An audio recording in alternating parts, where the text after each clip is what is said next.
എനിക്ക് ഒരു ഫ്രണ്ട് ഇങ്ങനെ റിയാക്ഷൻ വീഡിയോ ഷെയർ ചെയ്ത് തന്നായിരുന്നു മൂപ്പൻസിന്റെ. അപ്പൊ അങ്ങനെയാണ് ഞാൻ എൻ്റെ വീഡിയോ റിയാക്ഷൻ വീഡിയോ ആയിട്ട് ചെയ്തിട്ടുണ്ടെന്നുള്ളത് കണ്ടത്. അപ്പൊ ഞാൻ അങ്ങനെ മൂപ്പൻസിന് മെസ്സേജ് ഇട്ടുണ്ടായിരുന്നു, സംസാരിച്ചു.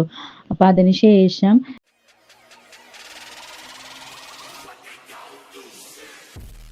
ഞാൻ ഇന്നൊരു റിയാക്ഷൻ വീഡിയോ ആയിട്ടാണോ ചെയ്യുന്നത് ചോദിച്ചു കഴിഞ്ഞാൽ എനിക്കത് അറിയില്ല. പക്ഷേ ഈ ഒരു വിഷയം അഡ്രസ്സ് ചെയ്തില്ലെങ്കിൽ ശരിയാവില്ല എന്ന് തോന്നി. കാരണം ഞാനും ഒരു റിയാക്ഷൻ വീഡിയോ ചെയ്യുന്ന ആളാണ്. ഞാൻ ഉൾപ്പെടുന്ന റിയാക്ഷൻ വീഡിയോകൾ ചെയ്യുന്ന ആൾക്കാർക്ക് ഒരു റെസ്പോൺസിബിലിറ്റി ഉണ്ട്. നമ്മൾ ചെയ്യുന്ന വീഡിയോകൾ ഏതൊരു വിഷയമെടുത്ത് സംസാരിച്ചിട്ടോ ആ വിഷയത്തിന്മേൽ നമുക്കൊരു റെസ്പോൺസിബിലിറ്റി ഉണ്ട്. ഞാൻ ചെയ്യുന്നൊരു വീഡിയോ ഞാൻ ടേക്ക് ഡൗൺ ചെയ്യുമ്പോൾ എന്തുകൊണ്ട് ടേക്ക് ഡൗൺ ചെയ്തു എന്ന് പബ്ലിക്കിനോട് പറയാനുള്ള, അറ്റ്ലീസ്റ്റ് എൻ്റെ ചാനൽ സബ്സ്ക്രൈബ് ചെയ്ത ഫാമിലിയോട് പറയാനുള്ള റെസ്പോൺസിബിലിറ്റി എനിക്കുണ്ട്.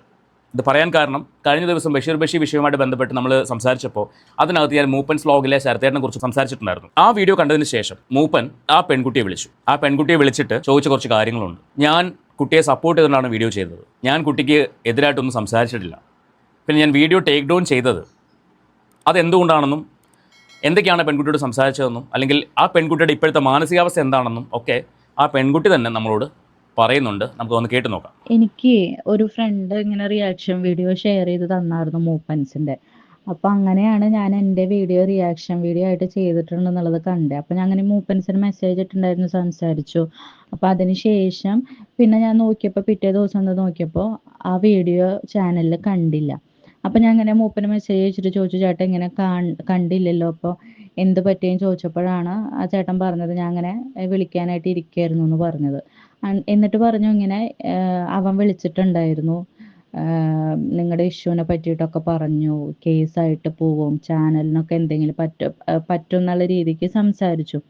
അപ്പോൾ സംസാരിച്ചപ്പോൾ ആള് പറഞ്ഞത്, ഞാൻ യൂട്യൂബ് കൊണ്ടല്ല മെയിനായിട്ട് ജീവിക്കുന്നത്, എനിക്ക് ഒരു ജോലിയുണ്ട്. അപ്പോൾ ആ ജോലീനെ എഫക്റ്റ് ചെയ്ത് കഴിഞ്ഞാൽ എനിക്കത് ഭയങ്കര ബുദ്ധിമുട്ടായിരിക്കും. അപ്പോൾ അതുകൊണ്ടാണ് ഇത് റിമൂവ് ചെയ്തതെന്നാണ് ആദ്യം പറഞ്ഞു. ഞാൻ അതിലൊരു തർക്കവും പറയുന്നില്ല. ഇപ്പോൾ എനിക്കായാലും അല്ലെങ്കിൽ മറ്റൊരു റിയാക്ഷൻ വ്ളോഗർ ആയാലും അവനവൻ്റെ ലൈഫിനെയും അല്ലെങ്കിൽ അവനവൻ്റെ ജോലിയൊക്കെ ബാധിക്കപ്പെട്ട് കഴിഞ്ഞാൽ നമുക്ക് വീഡിയോകൾ ടേക്ക് ഡൗൺ ചെയ്യേണ്ടി വരും. പക്ഷേ അത് വന്ന് പബ്ലിക്കിനോട് പറയേണ്ട ഒരു ബാധ്യത നമുക്കുണ്ട്, ഒരു റെസ്പോൺസിബിലിറ്റി നമുക്കുണ്ട്. കാരണം ഈ പെൺകുട്ടി ഇന്ന് സഹായിക്കാൻ ആരുമില്ലാതെ നെട്ടോട്ട് ഓടുകയാണ്, പോലീസ് സ്റ്റേഷനിലും കോടതിയും കയറി ഇറങ്ങുകയാണ്, 3 മാസം പ്രായമുള്ള കുഞ്ഞിനെയും കൊണ്ട്. നിങ്ങൾ ആലോചിച്ച് നോക്കണം. അതിൻ്റെ കൂടെയാണ് മൂപ്പൻ വീഡിയോ ടേക്ക് ഡൗൺ ചെയ്തപ്പോൾ ഈ കുട്ടിയുടെ ഓപ്പോസിറ്റ് നിൽക്കുന്ന വ്യക്തിക്ക് അതൊരു അഡ്വാൻറ്റേജ് ആയിട്ട് മാറി. ഈ പെൺകുട്ടി പറഞ്ഞ കാര്യങ്ങൾ കള്ളമാണ് എന്ന് അവനിപ്പോൾ പ്രചരിപ്പിക്കാൻ വേണ്ടി ഈസിയായി. ഇന്നലെ ഈ കുട്ടിയുടെ ഓപ്പോസിറ്റ് നിൽക്കുന്ന അയാൾ ഈ കുട്ടിയെ കോൺടാക്ട് ചെയ്തിട്ടുണ്ടായിരുന്നു. കോൺടാക്ട് ചെയ്തിട്ട് പറഞ്ഞൊരു പോയിന്റും അത് തന്നെയാണ്, മൂപ്പൻ വരെ വീഡിയോ ഡിലീറ്റ് ചെയ്തല്ലോ, അപ്പോൾ നിൻ്റെ ക്രെഡിബിലിറ്റി അവിടെ പോയില്ലേ. അങ്ങനെയാണ് ആ കുട്ടി എന്നോട് സംസാരിച്ചത്, എന്നോട് പറഞ്ഞത്. അതെല്ലാം ഈ ഓഡിയോക്കകത്ത് പറയുന്നുണ്ട്. നമുക്കത് ബാക്കി കേൾക്കാം. അപ്പോൾ അത് കഴിഞ്ഞിട്ട് പിന്നെ ആ ചേട്ടൻ പറഞ്ഞു, ഇപ്പോൾ വേറെ ഞാൻ മാത്രമല്ല ഇപ്പോൾ റിയാക്ഷൻ വീഡിയോ ചെയ്തിട്ടുള്ളൂ, ഇപ്പോൾ വേറെ ആരെങ്കിലും ചെയ്യാന്നുണ്ടെങ്കിൽ ഞാനത് പബ്ലിക്കാക്കും എന്നൊക്കെ പറഞ്ഞു. അപ്പോൾ അത് കഴിഞ്ഞിട്ട് ഞാൻ പറഞ്ഞു, ഇങ്ങനെ കൈസും അതിൽ അങ്ങനെ കുറച്ച് ചാനൽസൊക്കെ ചെയ്തിട്ടുണ്ടെന്ന് പറഞ്ഞു. അപ്പോൾ ആള് ആ എന്നൊക്കെ പറഞ്ഞ്, പക്ഷെ അതിനുശേഷം വീഡിയോ പബ്ലിക്കാക്കിയില്ല. കേട്ടല്ലോ, ഈ പെൺകുട്ടി വീഡിയോ ടേക്ക് ഡൗൺ ചെയ്തു എന്ന് മനസ്സിലായപ്പോൾ മൂപ്പനെ കോൺടാക്ട് ചെയ്ത് ചോദിച്ചപ്പോൾ മൂപ്പൻ്റെ ജോലിയെ ബാധിക്കുന്നതുകൊണ്ടൊക്കെയാണ് ടേക്ക് ഡൗൺ ചെയ്തതെന്ന് പറഞ്ഞു. മറ്റാരെങ്കിലും അത് ചെയ്യുവാണെങ്കിൽ മൂപ്പൻ അത് പബ്ലിക് ആക്കാമെന്ന് പറഞ്ഞു. അതുൽ ചെയ്തിട്ടുണ്ട്, അതുൽ വ്ളോഗ്സിൽ. ഇറ്റ്സ് മീ കൈസിലെ കൈസ് ചെയ്തിട്ടുണ്ട്, ഞാൻ ചെയ്തിട്ടുണ്ട്. പക്ഷേ അതിനുശേഷവും മൂപ്പൻ എന്ത് ചെയ്തിട്ടില്ല, അത് പബ്ലിക് ആക്കിയിട്ടില്ല. മൂപ്പൻ തന്നെ പറയാറുണ്ട്, മൂപ്പൻ്റെ പുറകിൽ ആരൊക്കെയോ ഉണ്ട്, മൂപ്പൻ്റെ പിന്നാലെ എന്താ പറയുക രാഷ്ട്രീയക്കാരുണ്ടെന്നൊക്കെ പറയാറുണ്ട്. എൻ്റെ ഒന്നും പുറകിലും മുന്നിലൊന്നും ആരും ഇല്ല, ഞാൻ മാത്രമേ ഉള്ളൂ. എന്ത് വന്നാലും ഞാൻ തന്നെയാണ്. അതുകൊണ്ട് തന്നെ ഞാൻ സംസാരിക്കുന്നത് എൻ്റെ വാക്കാണ്, എൻ്റെ അഭിപ്രായമാണ്, എൻ്റെ കാഴ്ചപ്പാടുകളാണ്. നമ്മുടെ പുറകിലൊന്നും ആരുമില്ല. ഇവിടെ മൂപ്പൻ ആ വീഡിയോ ടേക്ക് ഡൗൺ ചെയ്തപ്പോൾ സംഭവിച്ചൊരു കാര്യം, ഈ പെൺകുട്ടിയുടെ ക്രെഡിബിലിറ്റി അത് ബാധിച്ചു. ആ പെൺകുട്ടി പറഞ്ഞ കാര്യങ്ങൾ മൂപ്പൻ്റെ വീഡിയോ ഒരുപാട് പേര് കാണുന്നതാണ്. അപ്പോൾ ആ കൂട്ടത്തിൽ ഈ പെൺകുട്ടിക്കും അറിയാവുന്ന ആൾക്കാരുണ്ടാവും. ആ വീഡിയോ കണ്ടിട്ട് പിന്നെ അത് അവർ കാണാതെ ആവുമ്പോൾ ഓട്ടോമാറ്റിക്കായിട്ട് ചോദ്യം വരും, മൂപ്പൻ ആ വീഡിയോ ടേക്ക് ഡൗൺ ചെയ്തല്ലോ അല്ലെങ്കിൽ കളഞ്ഞല്ലോ, നിന്റെ ഭാഗത്ത് ന്യായമില്ലാത്തതുകൊണ്ടല്ലേ മൂപ്പനത് കളഞ്ഞത് എന്ന് ചോദിച്ചു പലരും. അതും പറയുന്നുണ്ട്, ബാക്കി കേൾക്കാം. സത്യം പറഞ്ഞു കഴിഞ്ഞാൽ മൂപ്പൻസിന്റെ വീഡിയോ വന്ന സമയത്ത് ഞാൻ ഫസ്റ്റ് വിചാരിച്ചത് എന്താന്ന് വെച്ചിട്ടുണ്ടെങ്കിൽ, ആളിൽ കുറെ സബ്സ്ക്രൈബേഴ്സ് ഒക്കെ ഉണ്ടല്ലോ, അപ്പോൾ ഏതെങ്കിലും ഒരു വനിതാ കമ്മീഷൻ ആരെങ്കിലും ഒക്കെ കണ്ടിട്ട് ഇന്നെ കോണ്ടാക്ട് ചെയ്ത് അവരായിട്ട് കേസ് എടുക്കും എന്നുള്ള രീതിക്കാണ് ഫസ്റ്റ് ഞാൻ പ്രതീക്ഷിച്ചത്. പക്ഷെ ആളത് മാറ്റിക്കളഞ്ഞപ്പോൾ ഞാൻ ഭയങ്കര വിഷമമായി പോയി എനിക്ക്. കാരണം എന്തെങ്കിലും ഒരു വഴി ഉണ്ടായിരുന്നത് കടഞ്ഞു പോയില്ലോ എന്നൊരു വിഷമമായിരുന്നു. പിന്നെ ഞാൻ സംസാരിച്ചപ്പോഴും ആള് തന്നെയാണ് റിപ്പീറ്റ് അടിച്ച് പറഞ്ഞത്, എൻ്റെ ജോലീനെ എഫക്റ്റ് ചെയ്യും, ജോലി പോയി കഴിഞ്ഞാൽ ശരിയാവില്ല, ഞാൻ മെയിനായിട്ട് ജോലിയാണ് ഫോക്കസ് ചെയ്യണമെന്നൊരു കാര്യമാണ് പറഞ്ഞത്.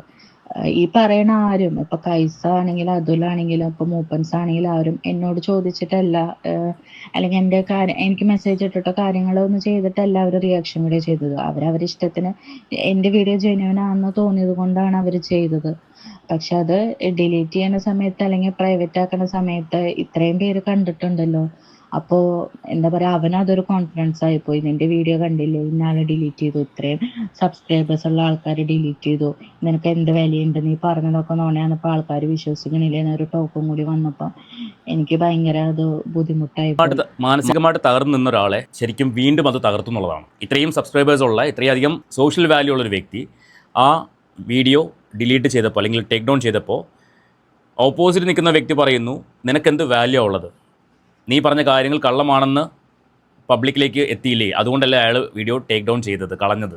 ഒരു റിയാക്ഷൻ വ്ളോഗറെ കൊണ്ട് അത്രയും ഉപകാരമായ പെൺകുട്ടി ഉണ്ടാക്കി കൊടുക്കാൻ പറ്റി. നിങ്ങൾക്ക് ഒരു വീഡിയോ ചെയ്യുമ്പോൾ അത് കളയാനാണെങ്കിൽ ഒന്നുകിൽ അത് ചെയ്യാതിരിക്കണം, അല്ലെങ്കിൽ എന്തുകൊണ്ട് ഞാനത് കളയുന്നു എന്ന് പബ്ലിക്കിനോട് പറയാനുള്ള ഒരു ബാധ്യത, ഒരു റെസ്പോൺസിബിലിറ്റി അത് നിങ്ങൾ കാണിക്കണമായിരുന്നു. നിങ്ങളത് കാണിച്ചില്ല. എന്നിട്ട് നിങ്ങൾ ചെയ്ത വേറൊരു കാര്യമുണ്ട്, അതിലേക്ക് ഞാൻ വരാം, ബാക്കി കൂടെ കേട്ടിട്ട്. അങ്ങനെ ചെയ്യുമ്പോൾ അറ്റ്ലീസ്റ്റ് എന്താ റീസണെങ്കിലൊന്നും വന്ന് പറയണ്ടേ, അതൊന്നും ചെയ്യാണ്ട് ഇപ്പോൾ എന്നോട് പേഴ്സണലായി പറഞ്ഞിട്ട് ജോലിനെ എഫക്റ്റ് ചെയ്യുന്നു പറഞ്ഞിട്ട് ആളത് റിമൂവ് ചെയ്യുമ്പോൾ ഞാൻ പറഞ്ഞ കാര്യങ്ങളൊക്കെ അവിടെ ഒന്നല്ലാണ്ടായി പോയില്ലേ. ഓക്കെ, അപ്പോൾ ഇതൊക്കെയാണ് ആ പെൺകുട്ടിയുടെ ലൈഫിൽ സംഭവിച്ച കാര്യങ്ങൾ. ആ ഓപ്പോസിറ്റ് നിൽക്കുന്ന ആൾക്ക് കോൺഫിഡൻസ് കൂടി. രണ്ടാമത്തെ കാര്യം, ഈ കുട്ടി അറിയുന്ന പലരും ചോദിച്ചു തുടങ്ങി, ഇന്ന ആൾ വീഡിയോ ഡിലീറ്റ് ചെയ്തല്ലോ, അപ്പോൾ നീ പറഞ്ഞതൊക്കെ കള്ളമായിരുന്നോ എന്ന് ചോദിച്ചു തുടങ്ങി. ഇനി ഇന്നലെ മൂപ്പൻ ആ പെൺകുട്ടിയെ വിളിച്ചു. ജൂൺ 30-ാം തീയതിയാണ് ആ പെൺകുട്ടി ആ വീഡിയോ ചെയ്യുന്നത്. മൂപ്പൻ ഡിലീറ്റ് ചെയ്ത വീഡിയോയെ കുറിച്ച് സംസാരിക്കുന്നത് ജൂൺ 30-നാണ്. ഇതിപ്പോൾ ഓഗസ്റ്റ് ആണ്. ഈ ജൂൺ 30-ന് ശേഷം ഇന്നലെ അവർ ആ പെൺകുട്ടിക്ക് എന്ത് സംഭവിച്ചെന്നുള്ള കാര്യം മൂപ്പൻ അറിയണ്ട. കഴിഞ്ഞ ദിവസം എൻ്റെ വീഡിയോ കണ്ടതിന് ശേഷം മൂപ്പൻ പറഞ്ഞ ഡയലോഗ് ഇങ്ങനെയാണ്, ആ കുട്ടിയുടെ പേര് വിളിച്ചിട്ടാണ് സംസാരിക്കുന്നത്. എനിക്ക് ഇങ്ങനെ ഒരു വീഡിയോ എനിക്ക് കിട്ടി, സോ അത് ഞാൻ കുട്ടിയെ സപ്പോർട്ട് ചെയ്തുകൊണ്ടല്ലേ വീഡിയോ ചെയ്തത്, പിന്നെ എന്താ പ്രശ്നം, കുട്ടിയുടെ കാര്യത്തിൽ ഞാൻ കാര്യങ്ങളൊക്കെ പറഞ്ഞു തന്നതല്ലേ, എന്ത് ചെയ്യണമെന്നൊക്കെ പറഞ്ഞു തന്നതല്ലേ, എന്ത് പറഞ്ഞു കൊടുത്തെന്നായി പറയുന്നത്? നിങ്ങൾ ഇന്നലെ വിളിക്കേണ്ടത് ആ കുട്ടിയായിരുന്നോ? വീഡിയോ ചെയ്തത് ഞാനല്ലേ, നിങ്ങൾ എന്നെ വിളിച്ചില്ല. എന്ത് നിങ്ങൾ പറഞ്ഞ മറുപടി എന്താണ്? അയാൾ ആരാന്ന് എനിക്കറിയത്തില്ല, അനീഷെന്നോ ദേവെന്നോ എന്തോ പറയുന്നുണ്ടായിരുന്നു, ആരാന്ന് എനിക്കറിയത്തില്ല, ഞാനുമായിട്ട് കോൺടാക്റ്റ് ഇല്ല എന്നൊക്കെയല്ലേ പറഞ്ഞത്. നിങ്ങളോട് ഞാൻ സംസാരിച്ചിട്ടുണ്ട്, ഓർക്കുന്നുണ്ടോ? കുറച്ച് നാളുകൾക്ക് മുൻപ് നിങ്ങളുടെ ഇൻസ്റ്റഗ്രാമിൽ ഞാൻ മെസ്സേജ് അയച്ചു, നിങ്ങളുടെ വാട്സപ്പ് നമ്പർ മേടിച്ചിട്ട് ഞാൻ ഒരാളുടെ വിഷയം നിങ്ങളോട് ഷെയർ ചെയ്തിട്ടുണ്ടായിരുന്നു. എനിക്ക് അതുമായിട്ട് ബന്ധപ്പെട്ട വീഡിയോ ചെയ്യാമെന്നും പറഞ്ഞിട്ടുണ്ടായിരുന്നു. പക്ഷേ നിങ്ങൾ ആ വീഡിയോ ചെയ്തില്ല. ശരിക്കും നിങ്ങൾക്ക് എന്ത് നിലപാടാണ് ഉള്ളത് എനിക്ക് മനസ്സിലാവുന്നില്ല. ഞാനൊക്കെ ഒരുപാട് ബഹുമാനത്തോടെ കണ്ടിരുന്ന ഒരു ചാനലാണ് നിങ്ങളുടേത്. എന്നാൽ ഇന്ന് നിങ്ങളുടെ ആവശ്യങ്ങൾക്ക് വേണ്ടി മാത്രമാണ് യൂട്യൂബിൽ വീഡിയോ ചെയ്യുന്നത്, അല്ലാണ്ട് നിങ്ങൾക്ക് യാതൊരു സോഷ്യൽ കമ്മിറ്റ്മെൻറ്റും ഇല്ല. അപ്പം നിങ്ങൾ ചോദിക്കും, നിന്നെ ബോധിപ്പിക്കേണ്ട ആവശ്യം എനിക്കില്ല. എന്നെ ബോധിപ്പിക്കേണ്ട ആവശ്യം നിങ്ങൾക്കില്ല, പക്ഷേ നിങ്ങളുടെ സബ്സ്ക്രൈബേഴ്സിനെ ബോധിപ്പിക്കേണ്ട ആവശ്യം നിങ്ങൾക്കുണ്ട്. നിങ്ങൾ വലിയ കാര്യത്തിൽ കൈസിനെയൊക്കെ വിമർശിക്കുന്നുണ്ട്. കൈസ് എൻ്റെ അമ്മാവൻ്റെ മോനൊന്നുമല്ല. കൈസുമായിട്ട് ഞാൻ യാതൊരു കോൺടാക്റ്റും ഇല്ല. ഇതുവരെയും ഞാൻ കൈസുമായിട്ട് സംസാരിച്ചിട്ടില്ല. കൈസിനെ വിമർശിക്കാൻ നിങ്ങൾക്ക് എന്ത് യോഗ്യതയുണ്ട്? യാതൊരു യോഗ്യതയില്ല. നിങ്ങൾ ചെറുപറ കൈസും നിങ്ങളും അങ്ങോട്ടും ഇങ്ങോട്ട് വീഡിയോ ഇട്ട് ചെളിവാരി അറിയുന്നുണ്ട്. നിങ്ങൾക്ക് എന്ത് യോഗ്യതയുണ്ട്? അങ്ങോട്ടും ഇങ്ങോട്ടും വിമർശിക്കാനുള്ള യോഗ്യതയില്ല. ഈ യോഗ്യത ഇളക്കാനുള്ള മെഷീൻ എൻ്റെ കയ്യിലല്ല, അതെനിക്കറിയാം.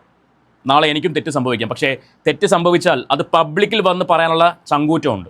അല്ലാണ്ട് ആ പെൺകുട്ടിയെ വിളിച്ചിട്ട്, മോളെ നിനക്ക് എന്തെങ്കിലും ബുദ്ധിമുട്ടുണ്ടായാൽ ഞാൻ സോറി പറയുന്നു. സോറി ആ കുട്ടിയോടല്ല പറയേണ്ടത്. ആ കുട്ടിയോട് മാത്രമല്ല, പബ്ലിക്കിനോടാണ് തെറ്റ് ചെയ്തേക്കുന്നത്. നിങ്ങളുടെ സബ്സ്ക്രൈബേഴ്സിനോട് തെറ്റ് ചെയ്തപ്പോൾ നിങ്ങളത് സോറി പറയുന്നത് പേഴ്സണലി ഒരു മെസ്സേജ് അയക്കുന്നു, ഞാൻ ചെയ്തത് മിസ്റ്റേക്കായിട്ട് തോന്നുവാണെങ്കിൽ ഞാൻ സോറി പറയുന്നു, എനിക്ക് അതിൽ കൂടെ ഒന്നും ചെയ്യാൻ പറ്റില്ല. ചെയ്യാൻ പറ്റും ശരത്തേട്ടാ, നിങ്ങൾക്ക് ചെയ്യാൻ പറ്റും. നിങ്ങൾ ചെയ്യേണ്ടത്, നിങ്ങളൊരു വീഡിയോ ചെയ്യുക, ഇന്ന വീഡിയോ ഞാൻ ടേക്ക് ഡൗൺ ചെയ്തിരുന്നു, അതിൽ ആ കുട്ടി പറയുന്ന കാര്യങ്ങൾ സത്യസന്ധമായ കാര്യങ്ങളാണ്, അതിൽ യാതൊരു കള്ളവുമില്ല, പക്ഷേ എനിക്കത് ടേക്ക് ഡൗൺ ചെയ്യേണ്ടി വന്നത് എൻ്റെ സാഹചര്യം കൊണ്ടാണ്, അതെല്ലാവരും മനസ്സിലാക്കുമെന്ന് വിചാരിക്കുന്നു പറഞ്ഞിട്ട് ഒരൊറ്റ വീഡിയോ നിങ്ങൾ ചെയ്തിരുന്നുവെങ്കിൽ ആ കുട്ടിക്ക് ഇത്രയും പ്രശ്നം ഉണ്ടാവില്ലായിരുന്നു. പ്രശ്നം ഇൻ ദ സെൻസ്, അതിനറിയുന്ന ആൾക്കാർ അതിനോട് ചോദിക്കുകയാണ്, നീ പറഞ്ഞത് കള്ളമായതുകൊണ്ടല്ലേ ഇന്ന വീഡിയോ പോയത്. അത് സംഭവിക്കും. പക്ഷേ നിങ്ങളുടെ സബ്സ്ക്രൈബേഴ്സിന് പലർക്കും അറിയില്ല ആ വീഡിയോ പോയി എന്നുള്ളത്. പലർക്കും അറിയില്ല, എന്നാൽ ചിലർക്ക് അറിയാം. ഇന്ന് ആ പെൺകുട്ടി അനുഭവിക്കുന്ന മാനസികാവസ്ഥ, സപ്പോർട്ട് ചെയ്യും എന്ന് വിചാരിച്ച ഒരു വ്യക്തി ആ ഒരു സാധനം ടേക്ക് ഡൗൺ ചെയ്തപ്പോൾ അല്ലെങ്കിൽ കളഞ്ഞപ്പോൾ ആ കുട്ടിക്ക് അത് എത്രമാത്രം അഫക്റ്റ് ചെയ്തിട്ടുണ്ടാവും. നിങ്ങളുടെ ഒരു സഹോദരിക്കാണ് ഈ ഒരു അവസ്ഥ വന്നെങ്കിൽ നിങ്ങൾ നോക്കിക്കൊണ്ടിരിക്കുമോ?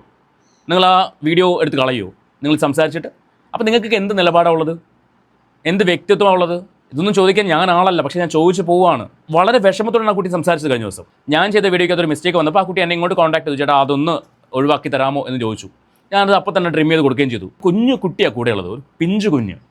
ആ കുട്ടീനെ വെച്ചിട്ട് ഒരു പെൺകുട്ടി ഓടി നടക്കുകയാണ് നീതിക്ക് വേണ്ടി. നിങ്ങളെപ്പോലുള്ള ആൾക്കാർ വീഡിയോ ചെയ്യുമ്പോൾ അത് കുറേ അധികം ആൾക്കാരിലേക്ക് എത്തുമെന്നൊരു പ്രതീക്ഷ ആ കുട്ടിക്കുണ്ടായിരുന്നു.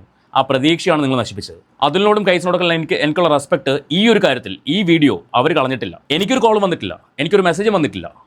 അവർക്കും പോയിട്ടുണ്ടാവില്ല. പോയിട്ടുണ്ടെങ്കിൽ അവർ കളയുമല്ലോ. പോയിട്ടുണ്ടാവില്ല.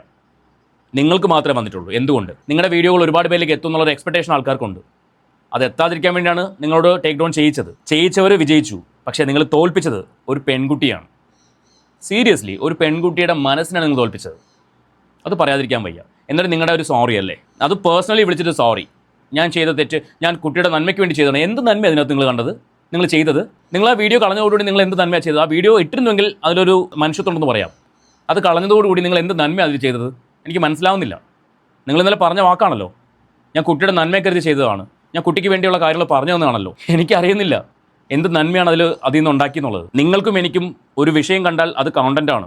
പക്ഷേ ഒരുപാട് പേർക്ക് അവരുടെ ജീവിതമാണ്. അപ്പോൾ നമ്മൾ അവരുടെ ജീവിതം എടുത്ത് വെച്ച് സംസാരിക്കുമ്പോൾ അതിൽ 1% നമ്മളും റെസ്പോൺസിബിൾ പേഴ്സൺ ആണ്. എന്നെക്കാളും അറിവും പഠിപ്പും വിവരവും ഒക്കെ ഉള്ളൊരു വ്യക്തിയാണല്ലോ, അല്ലേ? ഒരുപാട് പേര് ബഹുമാനിക്കുന്ന ഒരു വ്യക്തിയാണല്ലോ. അപ്പോൾ നിങ്ങൾ ഒരുപാട് ചിന്തിക്കേണ്ടിയിരിക്കുന്നു. ഒരുപാട് ചിന്തിച്ചിട്ടൊരു കാര്യം ചെയ്യാൻ പാടില്ലായിരുന്നു. കഴിഞ്ഞ ദിവസം നിങ്ങൾ ബഷീറോട് പറയുന്നത് കേട്ടു, നിങ്ങൾ എവിടെയോ കണ്ടൊരു സാധനം എടുത്ത് വെച്ചിട്ടാണ് റിയാക്ട് ചെയ്തതെന്ന്. എന്ത് നിലപാടാണ് അതൊക്കെ? എനിക്ക് മനസ്സിലാവുന്നില്ല. ഇതിൻ്റെ പേരിൽ നിങ്ങളിനി ഗ്രൂപ്പ് ചേർന്ന് അടിക്കുന്നു അല്ലെങ്കിൽ ഗ്രൂപ്പ് ചേർന്ന് ഒറ്റപ്പെടുത്തുന്നു എന്നൊന്നും പറഞ്ഞിട്ട് കാര്യമില്ല. ഇത് എൻ്റെ വ്യക്തിപരമായ വാക്കുകളാണ്. എനിക്ക് പിന്നിൽ ഒരാളും എന്നെ പുഷ് ചെയ്ത് സംസാരിപ്പിക്കുന്നതല്ല. എൻ്റെ വ്യക്തിപരമായിട്ട് ഞാൻ സംസാരിക്കുന്നതാണ്. അപ്പം നിങ്ങൾക്ക് എന്നെ അറിയില്ലെന്ന് പറഞ്ഞത് ചിലപ്പോൾ അറിയില്ലായിരിക്കും. നമ്മളൊരു പാവം, ഒരു സൈഡിൽ കൂടെ പോകുന്ന ഒരു പാവം റിയാക്ഷൻ വ്ളോഗറാണ്. അറിയില്ലായിരിക്കും. നിങ്ങൾക്ക് 100K 500K ഒക്കെ ഉള്ള ആൾക്കാരെ നിങ്ങൾക്ക് പരിചയം ഉണ്ടാവുള്ളൂ. നമ്മളെപ്പോലുള്ള പാവങ്ങളൊന്നും അറിയാൻ വഴിയില്ല. എന്നാലും സാരമില്ല. അപ്പോൾ നിങ്ങൾ ഇനിയെങ്കിലും അല്പമെങ്കിലും മനുഷ്യത്വം മനസ്സിലുണ്ടെങ്കിൽ എന്തുകൊണ്ട് ആ വീഡിയോ ടേക്ക് ഡൗൺ ചെയ്തതെന്ന് പബ്ലിക്കിനോട് പറയാനുള്ള മനസ്സ് കാണിക്കണം. അതുണ്ടാവുമെന്ന് ഞാൻ പ്രതീക്ഷിക്കുന്നു. അപ്പോൾ എന്നെ കേട്ടുകൊണ്ടിരിക്കുന്ന നിങ്ങൾക്ക് ഈ വീഡിയോയുമായിട്ട് എന്തെങ്കിലും അഭിപ്രായം പറയാനുണ്ടെങ്കിൽ കമൻറ്റ് ബോക്സിൽ അഭിപ്രായം പറയാം. നമുക്ക് മറ്റൊരു വീഡിയോയുമായിട്ട് വീണ്ടും കാണാം. ഞാൻ കുറച്ച് ഇമോഷണലായിട്ട് സംസാരിച്ചിട്ടുണ്ട്. മറ്റൊന്നും കൊണ്ടല്ല, ആ കുട്ടി അത്രയും ഇമോഷണലാണ് എന്നോട് സംസാരിച്ചത്. അതുകൊണ്ടാണ് എനിക്ക് അതേപോലെ നിങ്ങളോട് സംസാരിക്കേണ്ടി വന്നത്. എൻ്റെ ഫാമിലി എന്നോട് ക്ഷമിക്കുക.